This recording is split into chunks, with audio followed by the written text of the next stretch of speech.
Hello, my name's Tim Rumball. I'm editor of Amateur Gardening magazine. I'm back again to show you how to take cuttings of cacti.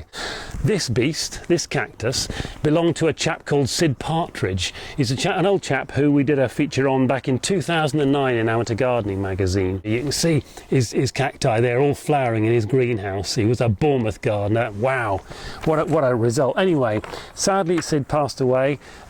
We put out an appeal to find somebody to look after the collection of cacti, and we got two people to take most of them on, but I was lucky enough to get hold of this beast. Now, in the first year I got it, it flowered beautifully.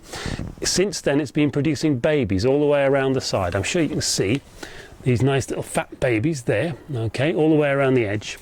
And what I want to do is take those off because they'll prevent they'll lessen the chance that the cactus will flower next year. And also I can pot them up and make nice little new plants out of them. Now they're very slow growing. They do take a long time to grow up. We estimate that this cactus is between 30 and 40 years old, which astonishes me. But anyway, I'm told that taking these babies off is very straightforward, and I'll show you what we do. This, by the way, in case I didn't mention it, is Echinopsis irisii. Fascinating name. So what we want to do is we want to get hold of each of these little babies. I'll just make sure you can see each of the little babies there, okay, and gently either pull them off or cut them off the parent cactus. Now obviously this is a prickly beast, so you can either wear some stout gloves, but of course it rather restrains the feel that you get for dealing with what you're doing, or there's a little trick with a sheet of paper. I knew the local advertising rag would come in useful someday. So just tear off a strip of paper like that, fold it into a strip, fold that down, so it's several thicknesses, curl that into a loop, and pop it around each baby very carefully because there's a great big beastly spine sticking out there. So I've got hold of the baby there in the loop of paper. I'm just going to pull gently downwards.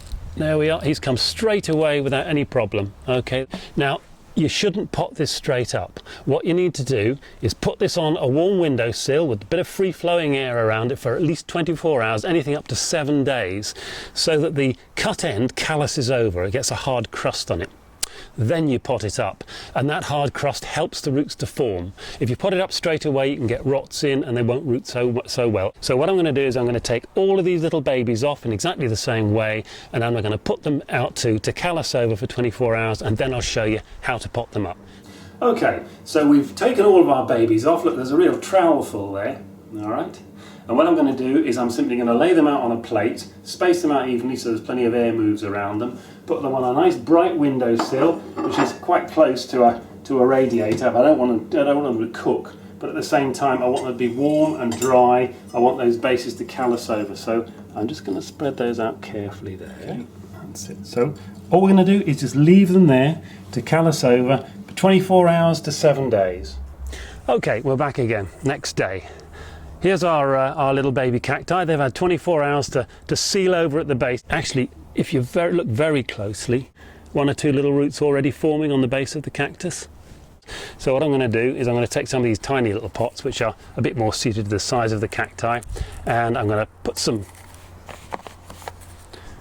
cactus compost into the pots and fill it to the level you want it. So there's our pot of compost, okay. There's our little beast, okay, and what we want to do is just take a very shallow little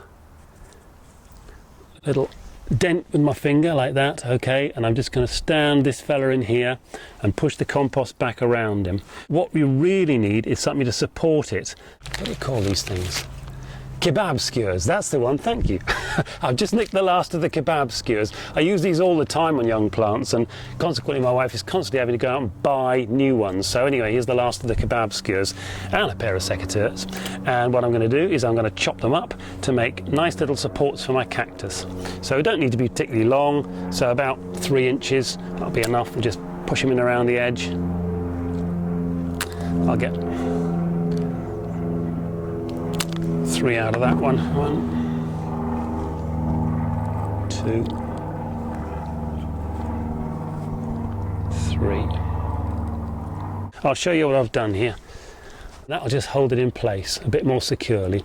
I'll water that, okay, and then I'll stand it in a cool place over the winter. They're quite happy in a cool greenhouse providing it doesn't freeze. And my guess is that by next spring that'll have rooted in nicely and should be growing away. At least I hope so. I'm going to pot up the rest now.